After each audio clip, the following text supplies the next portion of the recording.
Welcome to Some Topic, the podcast where two dangerously underqualified individuals tackle an ever-changing buffet of subjects we have no business discussing. From global politics to ghost squirrels, nothing is off limits, and nothing is properly researched. We are your hosts, two voices with microphones, a Wi-Fi connection, and just enough confidence to sound like we know what we're talking about.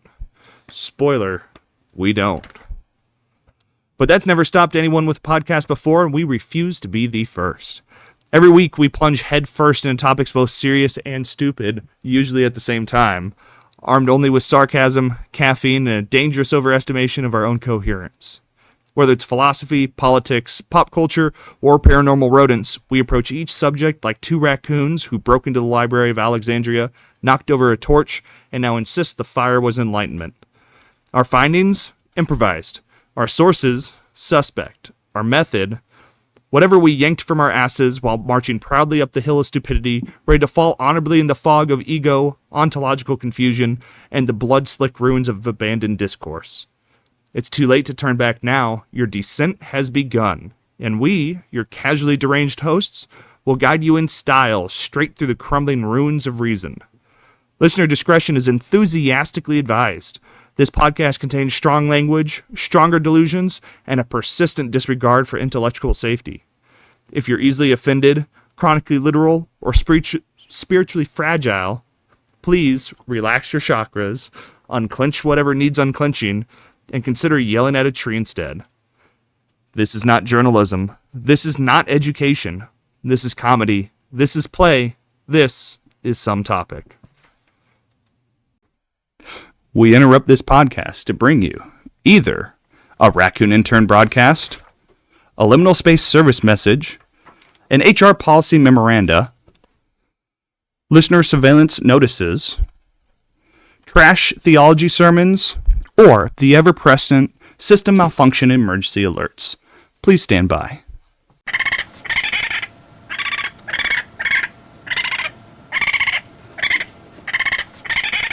Trash Theology Sermon 3. The bin giveth and the bin taketh away, usually depending on pickup day.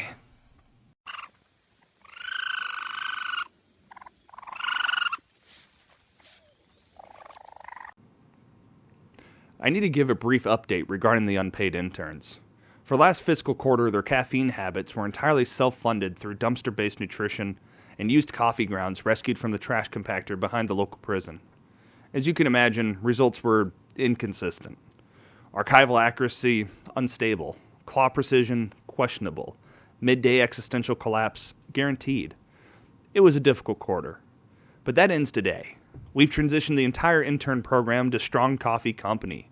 Their black blend has 15 grams of protein, 5 grams of MCTs, and adaptogens like ashwagandha and L-theanine. So instead of spike and crash routines, it's a sustained focus. The results speak for themselves. If you're going to drink coffee anyway, it might as well pull its weight. You can get 20% off your entire order when you use code TOPIC at strongcoffeecompany.com. And for transparency's sake, like a raccoon peering through a mason jar instead of a magnifying glass while searching for mythic relics buried in a landfill, we'll tell you plainly. The show earns a commission when you use code TOPIC. So if you grab some, you're not just upgrading your coffee. You're funding structured nutrition for the interns. Nick, myself, and the Intern Nutritional Authority thank you for your service. We interrupt this podcast to bring you either a Raccoon intern broadcast, a liminal space service message, an HR policy memoranda, listener surveillance notices, trash theology sermons, or the ever-present system malfunction emergency alerts. Please stand by.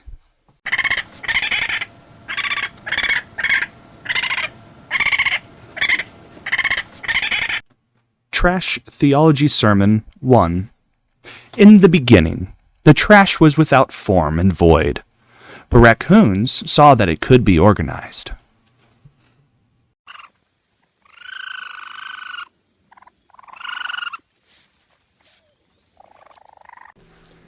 Now, Brett, because our host, Samuel, is still somewhere amongst the stars, I have to talk to you tonight on another riveting episode. Now, can you tell me what is the worst kind of cancer to have? You. Thanks. Actually, no, I was thinking ball cancer. Oh. Like cancer of the balls. Agree or disagree? I mean, if there was anyone who, deserved to be abducted by space raccoons and anally probed in the horrific vast distances between the stars, it was probably you instead of Sam, but, Yeah, but unfortunately that role has been commandeered, and I'll have to take a second prize, which is all the big booty Latinos. So, shucks. Although, what is it with aliens and wanting to probe your butt? Like, why? Like, what, how did that become a thing? I'm glad you asked. You see, it's a reference to Freudian theory, where he theorized that in the stage of development, you sort of shifted through different perspectives in your early life, different methods of gathering information. This is what he means when he talks about an oral stage, learning through, biting and chewing on things. So what? Child. Aliens just don't have No, he don't also, have mouths, so they gotta experience it with their no, he fingers. also believed in an anal stage of development. I do not think I have ever gone in my entire life, let me just stick this finger up my pooper. I'm not that creative. I can't make that stuff up. I'll give you that. No, it has to do with the psychosexual development of our species. People love anal in porn. I don't know what to tell you. Look, the aliens are just trying to teach us, and Sam just happens to be undergoing a very intense lesson. Like week 4 of just intense anal therapy. We'll see what happens next week. He's got, 7 years to go? That's a lot of anal for this guy. So He's stretched. I think he's going to be more whole than he's going to be... I don't know. He's just going to be more whole than he is man. He's gonna look like one of fucking Willy Wonka's victims. Ugh. When he gets off the flying saucer. Willy Wonka's victims. Yeah. You talking about when that fat kid got dyed purple? Yeah, I mean, one kid got turned into a TV. The other ate a blueberry. They said, no, little German boy, don't go into the chocolate, but he did. And he drowned horrifically. How dare he? How dare he do that? Now, today's episode, you want to tell our usual crowd what we're talking about today? Obviously, outside of anal probing, death by chocolate factory, and Willy Wonka, and what the worst kind of cancer is. Well, you told me that you wanted to talk about AI. I do. I really do. And we were kind of chatting about it the other day. I was sitting on a job site, and I was able to drive home, and it was probably like 3 or 4 o'clock, and right in the middle of the city, there was a one of those teched out vehicles. Like I don't know what each part does, but there's a lot of spinning bits. And there was a gentleman on the passenger side in the front seat, and nobody actually driving. So it was a self-driving car. And I've only ever seen them in Arizona, specifically Phoenix, like you told me so many times prior to this episode. And it was one of those moments where I'm like, I don't know whether they're finally getting ahead in the technology curve, the gap itself, but I was just amazed on how, I don't know what all the bells and whistles do, but it was able to drive in traffic. Now, would it survive in rural areas with gravel roads? I'm of the opinion that no.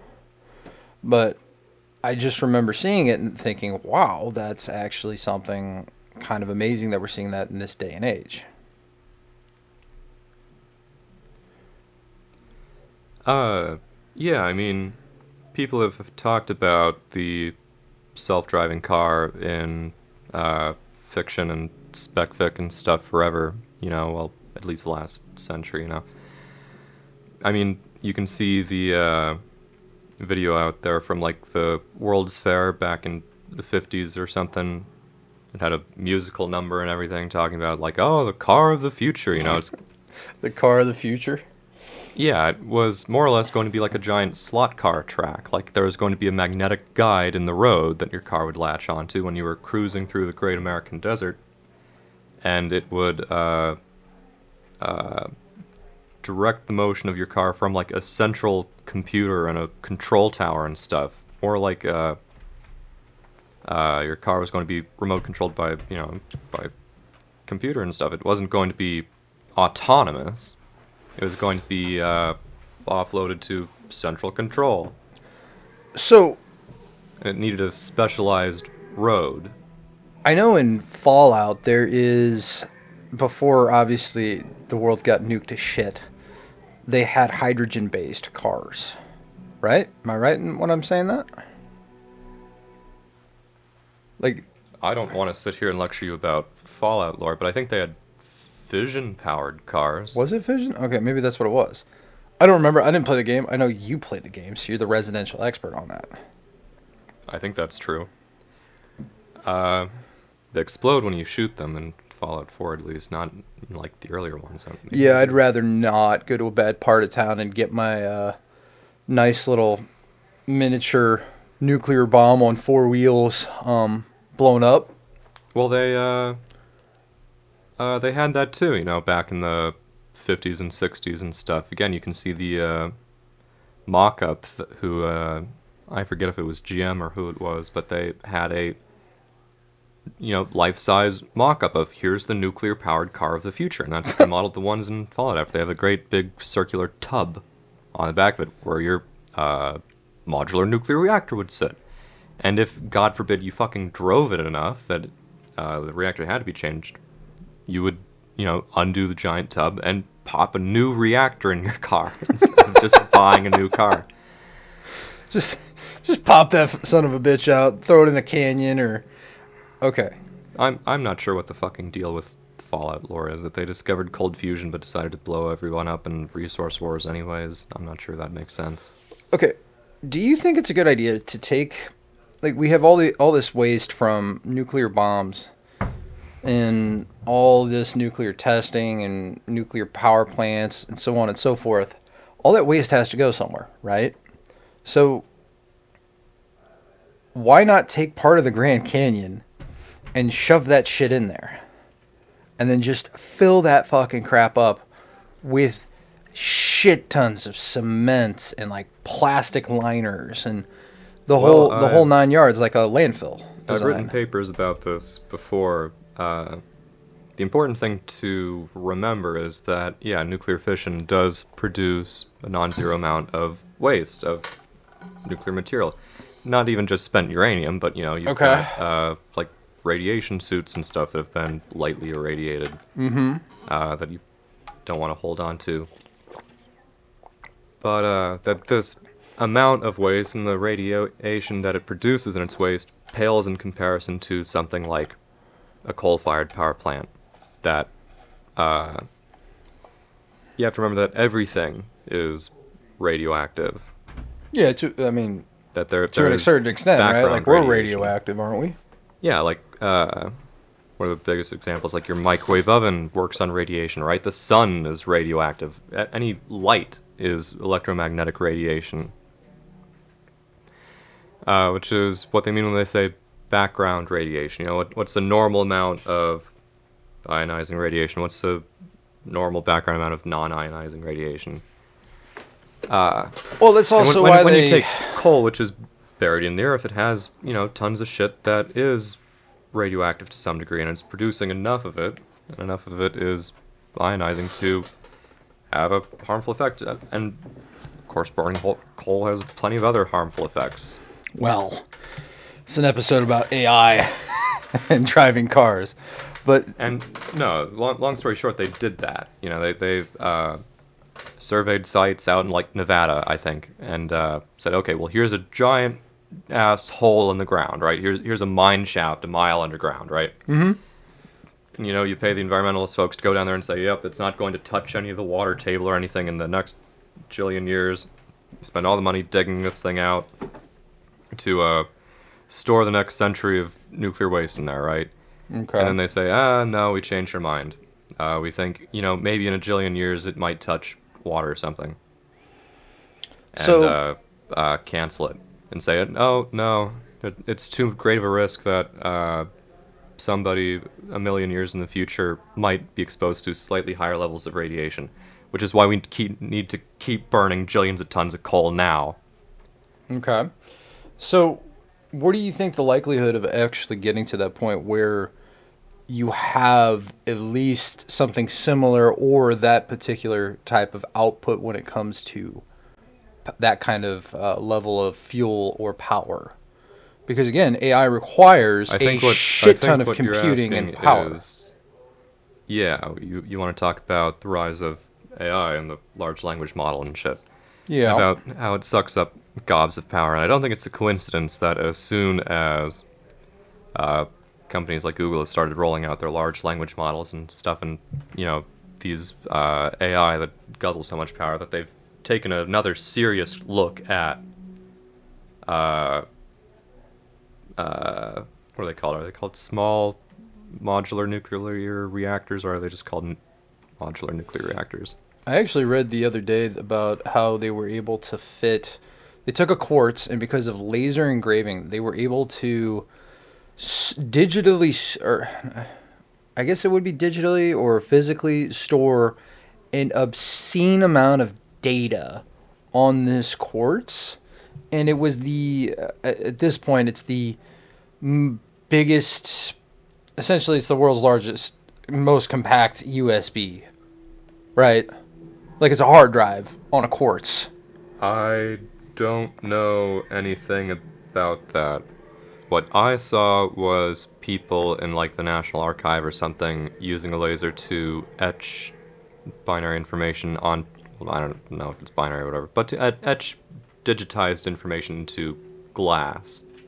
And that the advantage there is, if you stick it in the correct environment, it'll last a jillion years. And that, unlike a CD or a USB or a hard drive, etc., it wouldn't have any digital degradation. And unlike, a physical analog medium like a paper book or anything, it wouldn't degrade over time either. Well, it's stuff like what you're mentioning, what I'm mentioning, and even our brief discussion with, like, hey, Fallout had, they at least had physical nuclear bombs in their cars, and it's just like all of these different components They could had, give you an ideal situation for optimal. They had small modular nuclear reactors. Unlike today's nuclear reactors, which, a new one hasn't been built in, 30 years in the United States? And, they're massive facilities that take tons of safety considerations, that take tons of red tape. It's a massive facility, has to be uniquely planned, blah, blah, blah, blah, blah. Well, we don't want another Chernobyl. Sorry. Chernobyl is a different design flaw. It has to do with... yeah, it was the rods or whatever they were... they skimped out on some of the designs or whatnot. Yeah, it was a crummy design to begin with, being regulated by graphene and stuff. So... but no, if all these nuclear power plants are bespoke, right? They're expensive mega projects. What they didn't follow with these cars and stuff is they achieved making nuclear power on an economy of scale. They were able to roll them off of an assembly line. They were able to make nuclear power cheap and plentiful. And again, going back to early 20th century science fiction, that was the dream, right? That nuclear power was going to be so bountiful and so cheap that the phrase that all the sci-fi writers like to use was, electricity is going to be too cheap to meter. It's going to be fucking free. Free as dirt. Well, I can tell you right now, dirt is not free. It is very expensive. You know what the going price for land is? Well, land is slightly different from dirt. Land is just the accumulation of a shit ton of dirt. Yeah. So, what we have, I think what we're kind of presenting here is that we have a lot of things going in the direction to where AI will have the actual hardware for to operate at like peak efficiency. And I don't know if the whole power output is there, but what I'm getting at is you're getting this innovation in how, computers can think, how, potentially if the power output is there, you can have your own AI system inside your car, and you might be able to actually be able to have autonomous cars. Now, my problem here is that AI doesn't drive cars. And it fucked me up when I was reading this. The AIs don't drive cars, they do risk calculations. So it's a matter of how do you explain how a human thinks, right? So, to me, I'm not looking at option A, option B, option C. It's countless different things, and sometimes it's a fucking mentality, and you just do it. And so for something like AI to go and try and analyze all these things, they have to do percentages on this and that and this, and what is the most logical conclusion based off of like what was it that Claude and Grok and ChatGPT, they have like trillions of different parameters, right? So how, without a proper energy source that is actually going to be efficient and is capable of having no to a minor effect on the environment and what you are going to be able to produce in your language models, without the ability for AI to actually think a lot faster and more efficiently, I don't see how AI could drive. It doesn't make sense. And do you know how long I've waited to drive a car? Like 16 years, right? But like when you finally get to drive a car and then AI comes around and just says, "Nope, we drive for you." I don't know. I don't like that. Yeah, I mean, the potential has always been that if, AI or if any self-driving car could be economical and practical to roll out, that it could reduce fatalities, that it could drive better than people do on average. I mean, maybe if you design the roads and your infrastructure that way, but like Elon Musk, he was the one that had mentioned, and I kind of like the way he put it. We live in a 3D world, but our entire system is governed in two dimensions. We have very limited capabilities of going up and down, which then gets into the entire idea of a flying car, and you could probably get rid of a lot of different, traffic jams, being able to reroute different ways, and it would solve quite a few problems, but Well, that's always been the problem with the flying car, is that having to deal with just a 2D system, having to do with the simple controls of a car. Really, any moron can learn to drive a car. I'd rather they didn't, because I don't want Which to is drive with sort morons. of the problem with driving, is that morons do drive. Yes. But they can learn to. Flying a helicopter, on the other hand, is real fucking complicated. Is and it? real fucking hard. Oh, yeah. Okay. How Like, so? Way harder than flying a plane. Like, the controls are super complicated and unintuitive to change the angles on these blades in order to change the pitch of the helicopter. Okay. Interesting. And again, what are the consequences of having an accident with something flying, with a flying car or a helicopter? They're a lot fucking worse. You're changing the stakes from a fender bender to 9/11, right? Well, yeah. So, this sort of threat of danger has always been in the back of minds of people talking about the flying car, right? Okay. And they've figured similar things about the self-driving car too. I mentioned the design that they had from the olden days for self-driving cars. That yeah, you would need a bespoke road with magnetic tracks and stuff, and a car that can integrate with a magnetic track and a central control full of people controlling the flow of traffic, aided by massive '60s computers with reels of tape. Yeah. And if somebody fucked up, and caused a car crash, well, it would be a systemic error. It would be on the error of somebody programming one of the computers, on one of the human traffic controllers. Not air traffic controllers, but ground traffic controllers, right? It wouldn't be the fault of somebody in the, quote, self-driving car or the automated car, right? Well, it also begs the question that the infrastructure is it not only is it not there, right? You're looking at updating like how they typically do most of their you get old rural towns and their infrastructure is 30, 40 years old. It works. Still shit, but it works. And they need, you get different things. One of the big things in the water industry is PFAS and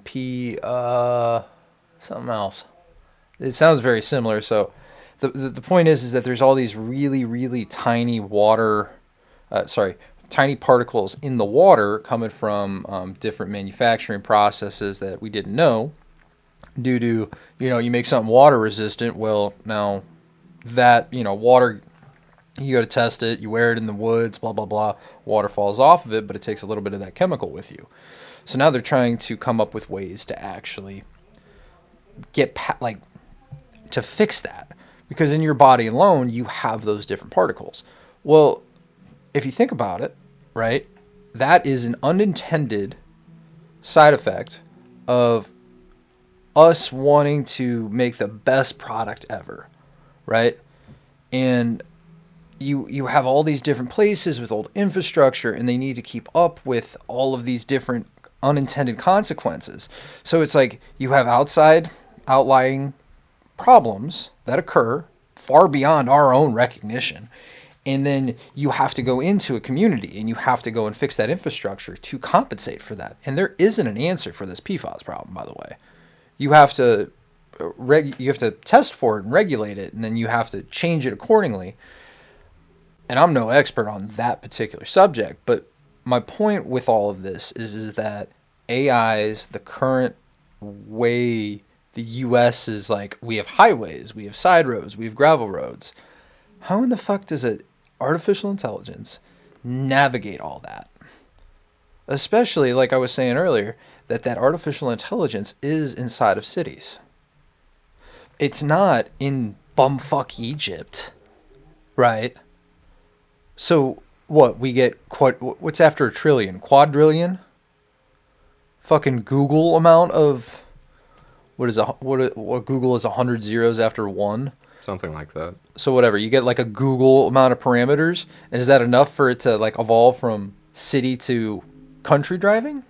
Yeah, again, this example I keep talking about of the 50 style one was, oh, well, you get on the magic highway, right? Your car is locked onto autopilot, and you cruise across the desert for 5 hours, right? It's not designed for city traffic, where there's people and sidewalks and chaos, right? And I figure any autonomous or AI car would be the same, right? That it's a lot easier to drive on the highway at higher speed than it is to drive at lower speed in a more chaotic situation with more variables and shit. But again, in the city would be where all the money is, and taxing people around, right? Mm-hmm. I mean, that's what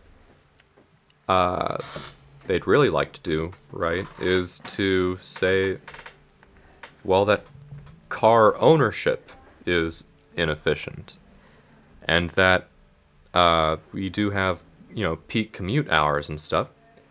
But if everybody just shared AI taxis instead, right? Yeah. Then Your commute would be infinitely long or shorter.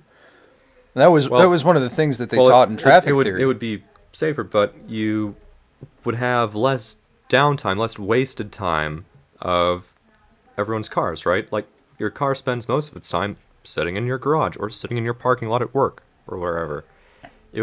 Why would it do that when it could be earning you money, right? Out being a fucking taxi autonomously. That's where they're going. That's the evolution. That's what they want. Next business model for Uber. Yeah, it's not going to be you owning it. You're just going to be a schmuck who pays for an autonomous ride to work every day. Somebody else is going to own all the cars that are going to be Ubering and taxiing around someplace. And yeah, it could reduce the total number of cars sitting around in parking lots all the time. It could reduce fatalities and shit.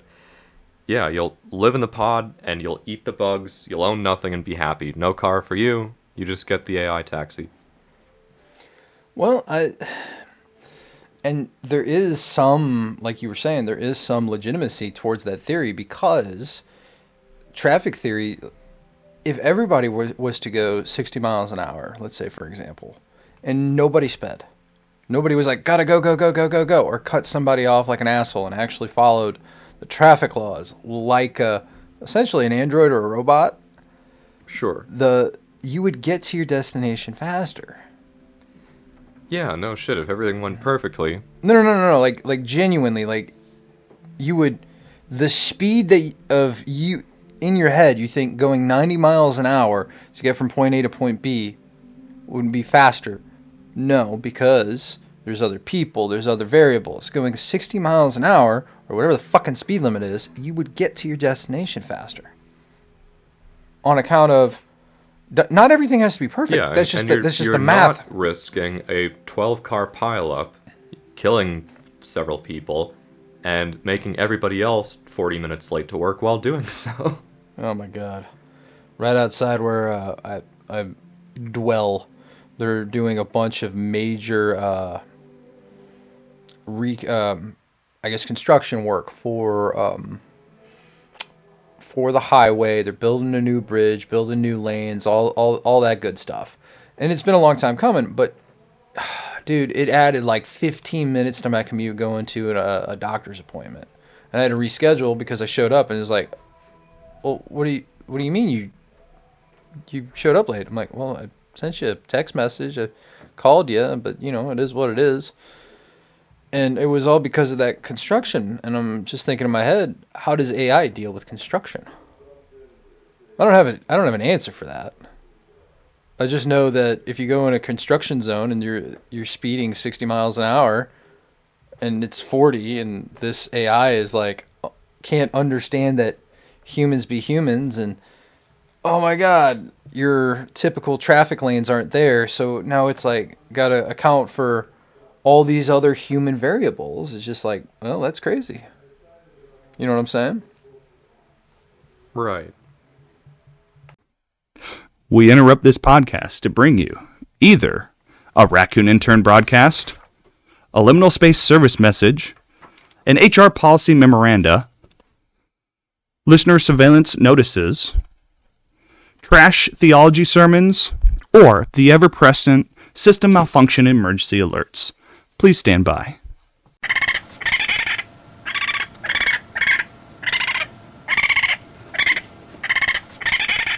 Trash Theology Sermon 3. The bin giveth and the bin taketh away, usually depending on pickup day.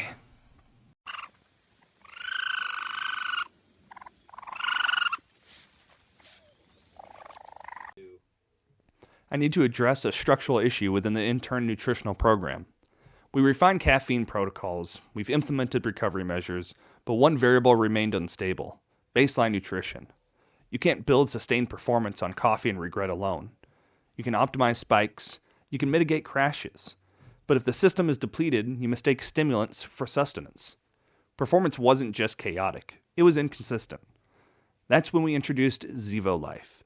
It's a patented microalgae designed to support steady energy, digestion, and overall vitality, helping your system operate consistently instead of constantly compensating. Packed with essential amino acids, vitamins A, B12, E, and K, antioxidants, minerals, and bioactive compounds, all within a single teaspoon. It's not stimulation, it's foundation. We added it to the intern's daily allocation, and the Intern Nutritional Authority has adopted it into long-term protocols. You get 30% off your entire order when you use code TOPIC at zevo.life. And for transparency's sake, like a raccoon gazing into the future through a rearview mirror, we'll tell you plainly, the show earns a commission when you use code TOPIC. So you're not just upgrading your nutrition, you're reinforcing the structure that carries you through life's impacts. Nick, myself, and the Intern Nutritional Authority thank you for investing in the long game. We interrupt this podcast to bring you either a Raccoon Intern broadcast, a liminal space service message, an HR policy memoranda, listener surveillance notices, trash theology sermons, or the ever-present system malfunction emergency alerts. Please stand by.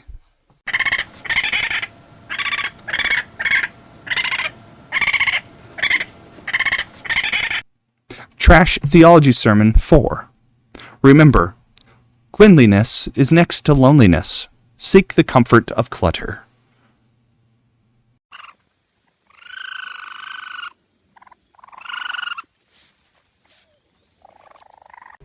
So the thing that really impressed me whenever I don't know if you did any research on this topic, but I know we're living in it, so we do have some experience with it, was how these ARs are driving cars. That would be scary. It would be terrifying, I'm not gonna lie. Sentient guns, that's a different topic. What if a gun didn't want to be a gun? What if a gun wanted to be a different thing? Next summer, the gun that wasn't a gun. Top Gun. Not to be confused with Tom Cruise's Top Gun. You know, the other Top Gun. Ah, and that would be the trailer. I don't know what the plot would be. Slap a lady gun in there and, you know, a villain, and you probably have a nice, nice rapport, I guess. Anyway, my surprise was in how they were able to actually traverse the real world. So we're talking, they're using cameras, which is, you know, part of the whole spinning fancy stuff every time I thought that was like LiDAR. So they are using LiDAR. But my impression with LiDAR is that it comes from, are they shooting it off from the vehicle itself, is what I don't know, or are they using LiDAR past knowledge, and it's just somewhere in their database, and they're using that to traverse, you know, stuff? That part I don't know. They're using GPS and maps, radar, which is where what I think that those spinny bits are, because at some point you gotta. Radar is just echolocation, but for, you know, non-bat people. Then from there, it's just, you know, risk probability. Oh yeah, this guy is insert whatever, driving a white Ford Focus and looks to be age 30 and blah, blah, blah, whatever. And it's like, they're more likely to have a heart attack at 2 p.m. and it's 3 p.m. And you're like, that's a lot of like information stuck in your head. And then it also begs the question, what's your experience with facial recognition? Personally, I'm pretty bad at it. But then again, I'm usually pretty bad at knowing celebrities anyways. So, facial recognition, whatever is It's biased. It's racist. Like, I'm talking about like facial recognition that the CIA, the FBI, police, police departments, all of them will use whenever they're taking your photo or taking like a picture, and they're running, certain aspects from the sketch into a database. So again, you have those unintentional biases. And so you could be looking for... I did see, I don't know. What do I know? Well, I saw Michael Reeves, the mad genius, intentionally create a racist AI. Or intentionally create a racist facial recognition system. Yeah? I don't even know who this is, but okay. What did he do? It was like, he made a racist Elmo. Like a tickle me Elmo. Really? Yeah. Like, what? What the fuck was it called? Was it called like a slur me Elmo or something? I don't know. Anyways, I don't know. We should trademark that if that's not a thing. No, he took like an Elmo doll robot, right? Trigger me Elmo. Okay. Trigger me. I like slur me Elmo. Say something racist. Whatever, yeah. It had like it a does it camera better. in the doll's eyeballs, right? And it could look at somebody and use facial recognition to detect what race they were, and then to output, a voice file based on what race it detected somebody was. Okay. I'm assuming it did not go well. Oh, it worked, yeah. Oh, okay. So the intention was there. It achieved its maximum, or its whatever. It achieved its goal. So my question here is, when we feed the AI all of this data, what is the unintentional bias that we are giving these language models? Yeah, I mean, and then how does that affect the driving aspect? It goes back to, like the quote from the good folks at IBM back in the 80s and stuff, right? That AI can't be held, a computer can't be held responsible. So it shouldn't make a management decision. It goes back to shit like HAL 9000, right? It can't do much more than what it was programmed for, and you have to be damned careful about what explicitly you program it for and tell it to do. So yeah, these LLMs and AIs and shit are going to be dependent on what data you feed them. If you feed them great data, maybe you'll get great stuff. If you feed them crap, you're gonna get crap. So yeah, if your data set is flawed, if it's not perfectly representative, then it's going to skew the results of your system, of your LLM. I'm just like, how do you design for that? Like, what? You just get more data and shove it in there?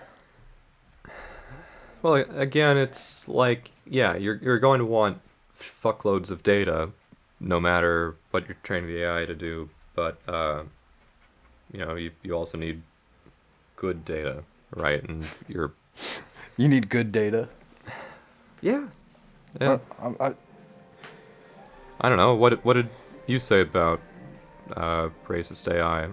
Is it racist because the AI is the facial flawed, or recognition because is racist because of the information? unintentional biases. So it was racist towards black people. So the facial recognition, it's not, it's not it's not aware of itself. It just does what you told it to do, right?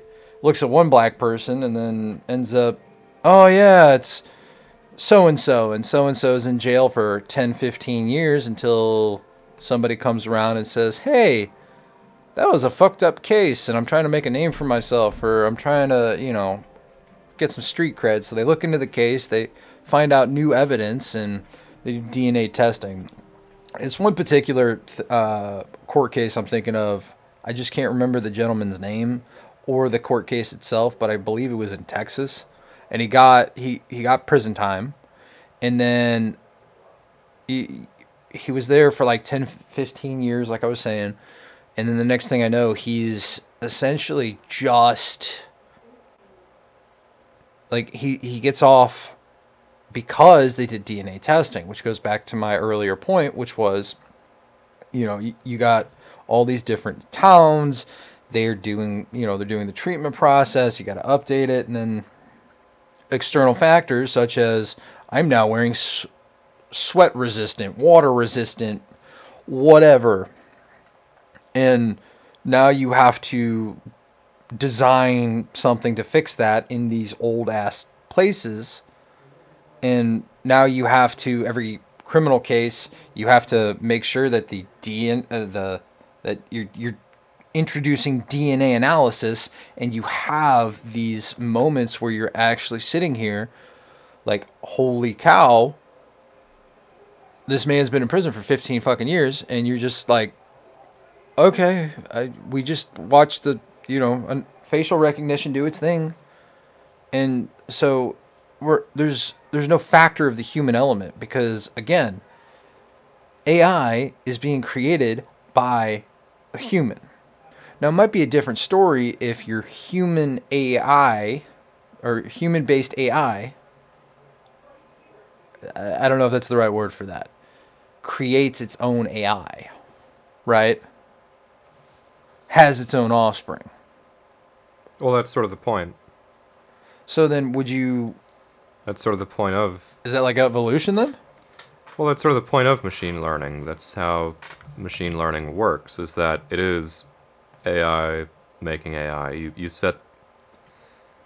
It's basically artificial evolution, right? You set parameters for success, right? Say, oh, well, I want to have something cross the finish line, right? Then you have a machine that makes machines, and you have a machine that judges machines, right? So the machine that makes machines makes a whole bunch of weird little critters to try and, these examples were real popular years ago now, of artificial evolution and machine learning, of cranking out weird little stick figures of little joints and shit and trying to see if they could wiggle their way to the finish line. Well, the ones that got farther enough got iterated on. They got said, okay, this one got further than all the rest, which means it's going to go back to the drawing board. We're going to iterate off of this one and add more joints or change it or whatever. It's going to be the stock for a new generation, and they randomly iterate off of that, right? And then test them all again to see which ones get farther, until eventually you have this weird stick figure thing that can actually walk a long fucking distance. Can walk. And it's not that you had any intent behind it. It's not that you were actually engineering a better solution. You were just throwing pasta at the wall the whole time and taking the pasta that sticks and having it make more pasta. So... But yeah, there isn't any intent behind it. It's the machine judging the machines and the machine that's iterating on and making more machines. It needs to have a end goal that's set by a human in order for it to have these criteria for the judging machine to judge all these things by. Yeah. And at the end of the day, that's sort of what makes us human, is that we don't have a set end criteria, that we have free will and can choose for ourselves the criteria by which we judge our lives. You get to choose your own life? Man, you're Allegedly. lucky. Allegedly. The government says otherwise. Those damn college debts always getting back to me. I don't know, do you believe that because you have free will, or were you programmed to believe that? Dude, this is an episode on AI and driving cars. You want to get into philosophy? We'll go to the next episode. Philosophy with Brett. I don't know, man. I think it depends how you're raised. Depends on a lot of stuff. It's not a one truth answer. It's a who fucking cares kind of answer. right? At the end of the day, you tell me your answer, and what does that get me? Not a better understanding, unless I'm trying to understand you, I guess. It's an opinion. It's not a fact. How do you prove it? How do you prove free will? Well, I know how to prove free will. I can do an episode like this, and I chose to do that. What I mean is like, how do I prove what you are saying, or how do I disprove it? Like, there's no way that you are right, and there's no way that you are wrong either. When have you ever tried to prove anything on this podcast before? I didn't think that was really the point. No, it's just two guys chatting, and I don't know. Let's ask ChatGPT. How do I prove I have free will? oh Lord, what is a language model gonna ask? No. Better question. Ask ChatGPT. Hey, do you have free will? But you got to be specific about it. All right. Well, I asked Chat, how do I prove I have free will? How do I pour? I have free will. Very carefully. What did it say?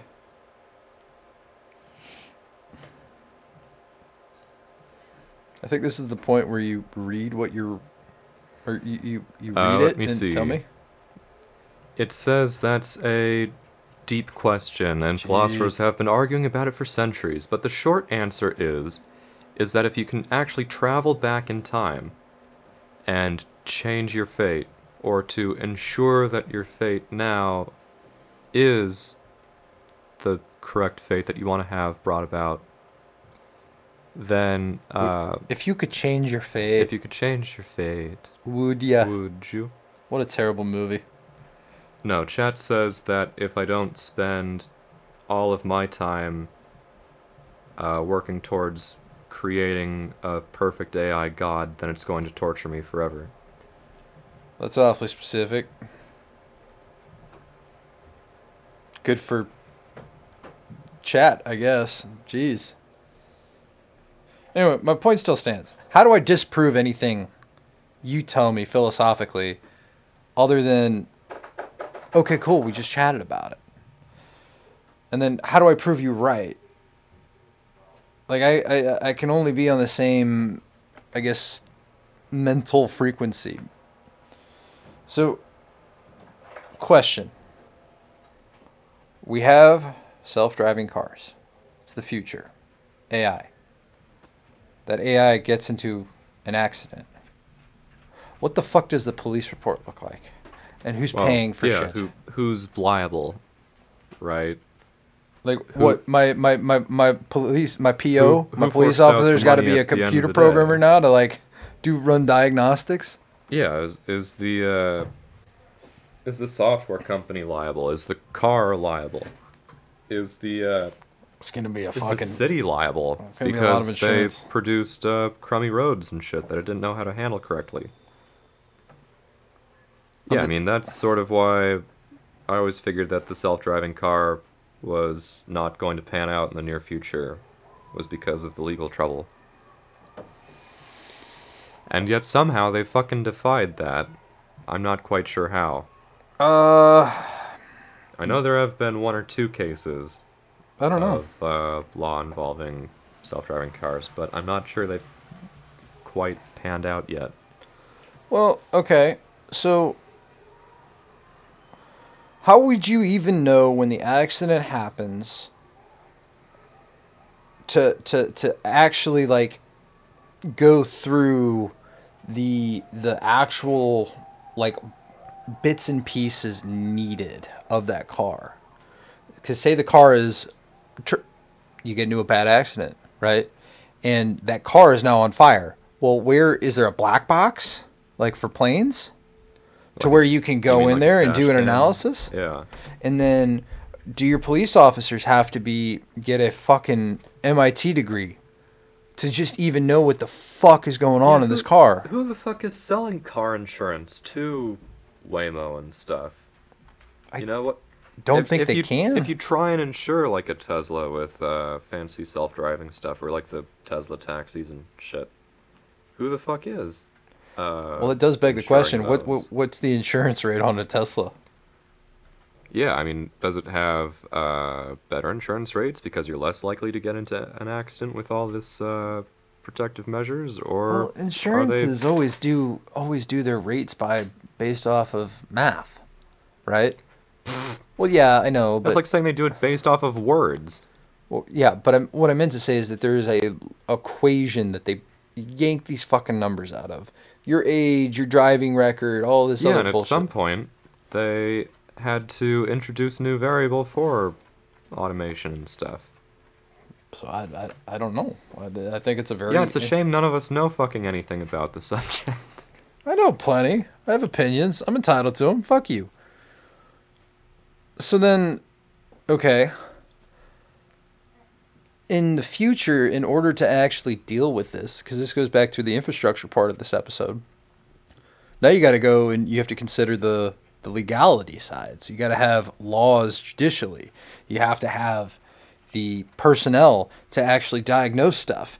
You've got to be able to update your current standards of who is doing what in your city, as far as policing, as far as like inspectors, those meter maids, right? Like if I have an AI driving car, why would I ever get a fucking ticket? Because couldn't you just program it to just start up whenever you're by the meter, and it's a running car? So technically, it's running. That's a weird question. Yeah. So I'm just, there's just so much I BS. don't know. I like the idea that it'll just drive away if it sees the meter maid coming. It'll take a lap around the block then. Then they just replace the meter maid with AI, but that's different fucking. They could do a drone, I guess. As long as it wears the hat and the sash, I don't care. It just flaps in the wind whenever it's flying around, buzzing like a goddamn condor. See, they used to have fucking horses. Right? Like, I guess, the, yeah. the horse knows the way. The horse can see the road, right? Uh-huh. It doesn't matter if you're drunk, the horse isn't. The horse will get you home. So I don't know, because whenever there is a failure, like if there is a traffic accident, right, and whatever, your car brakes stop working. Okay, there was a recall for those brakes with the manufacturer. Well, okay, the accident still happened while you were driving. So, does the company for the brakes who needed to do a recall pay that accident? Because I don't ever think I've ever seen that before. Well, sure, it happens. I mean, there's usually like big class actions and stuff if there's an actual flaw in a car. Yeah. What was the big one? I think it was Ford. The windshield wiper thing? It wasn't the Gremlin. There was some car like back in the 80s where like if you rear-ended it, it would explode. Okay. Interesting. Like they put the gas tank in a weird position. I know So it was like a design fund they had to like the Pinto. The The Pinto? Pinto's infamous gas tank, the $11 decision that exploded into scandal. What a title. Yeah, so $11? it's yeah, to save $11, they made a thin, crummy bumper and a thin, crummy gas tank.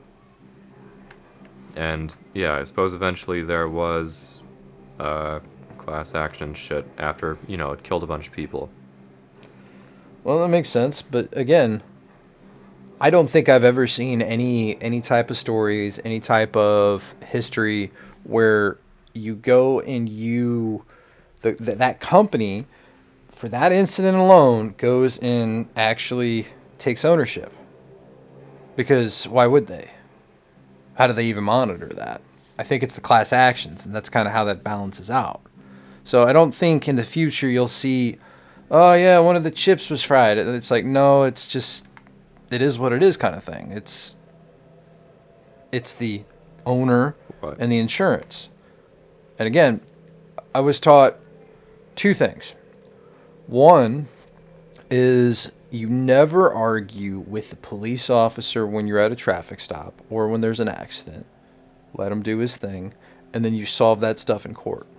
Now, whether it's like, a 10-car pileup, that might be slightly different. But the second thing I was always told is that the insurance on the car is typically what they do. Like, what the insurance on the car is the one that gets charged, and that's, when you're driving, let's say my car. Well, mine, and you get into a bad wreck, it's my insurance that they're going to run because that insurance was me, not yours, right? Mm-hmm. So insurance follows the car, not the driver. So I think in the future we'll see people, they get insurance, they'll probably add in extra variables into their equation, and then boom, your insurance is going to get hit. Now I think they should definitely install a black box for the consumer so that way they can go and see if there was any actual problems. And then that black box is able to be, read, seen like an airplane. Might take a few weeks or months, who knows, but at least then you know the truth. And I don't even think that it would be possible to have a fully autonomous car just because there's no indication that AI doesn't make mistakes, right? It's not like Skynet and the Terminator. Right. Again, it doesn't have to. It just has to outperform a human being. I think it can. It's just the difference comes into AI doesn't drive cars. It manages the risk faster than humans, but without understanding the why. Whereas we know why we wouldn't do that because somewhere in the back of our head, we've seen that scenario. Right? When you were 16 versus when you're 26, that's 10 years of driving experience, roughly, for most people. So in a situation when you're 16 versus a situation when you're 26 with 10 years of experience, well, there you go. You have that luxury of having the experience and knowing what might occur in all likelihood. Whereas this AI is in its infancy. Like, it's not going to, like, it's almost like it did blow up overnight, but it's been around for quite a while.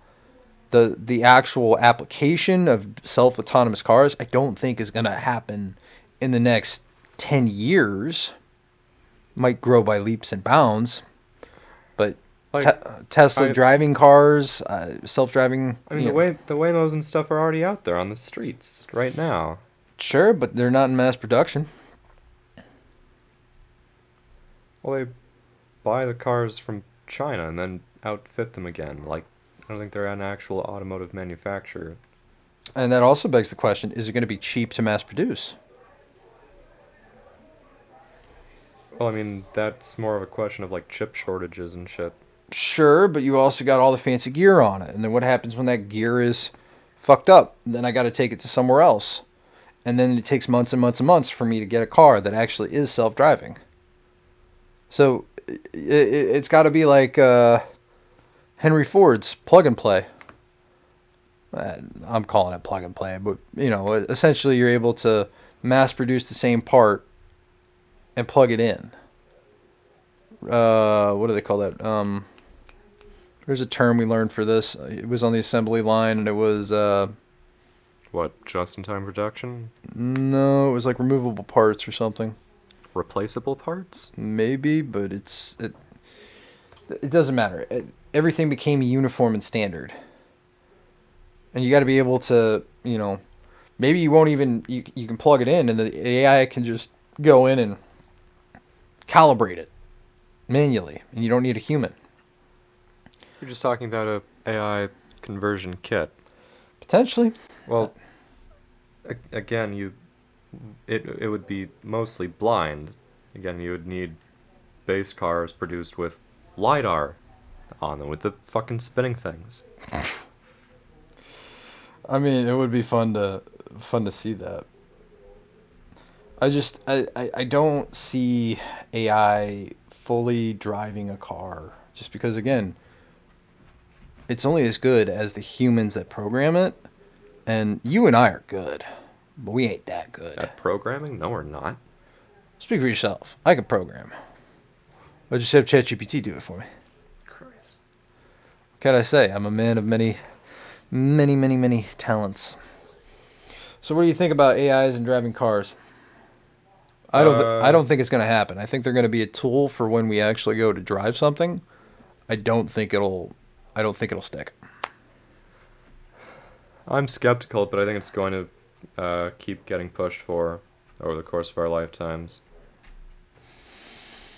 I don't know. Time will see.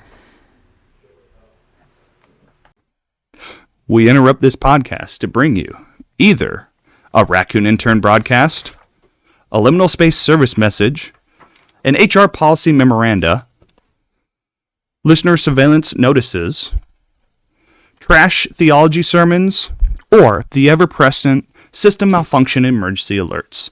Please stand by.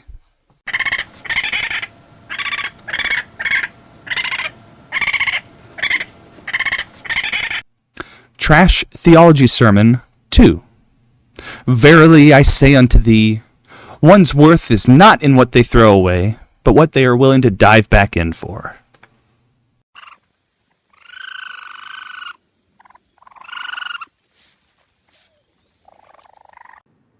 I need to address an issue regarding the unpaid interns. While overall productivity has improved, there's a recurring decline following what they described as after-hours research. Translation, excess beverages were consumed. The next morning metrics were predictable. Cognitive clarity, compromised. Regret index, elevated. Sunlight compatibility, low. That's when we implemented liqueur gummies. They're formulated with DHM, which helps your body process alcohol, along with milk thistle, B vitamins, electrolytes, and ginger root to support recovery and hydration. You enjoy your evening, you support recovery. You wake up to regret your decisions with a clear head and a settled stomach. You can get 20% off your entire order when you use code TOPIC at liqueur.com. And for transparency's sake, like a raccoon peering through a kaleidoscope attempting to intuit your future by reading tea leaves, we'll warn you. The show earns a commission when you use code TOPIC. So you're not just protecting tomorrow, you're supporting the continued operational stability of the interns. Nick, myself, and the Intern Nutritional Authority, thank you for your patronage.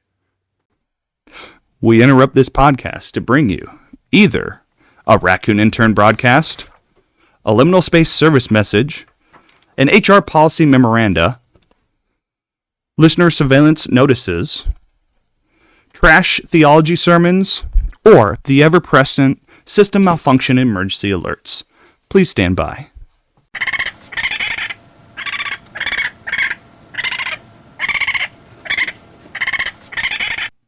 Trash Theology Sermon 4. Remember, cleanliness is next to loneliness. Seek the comfort of clutter.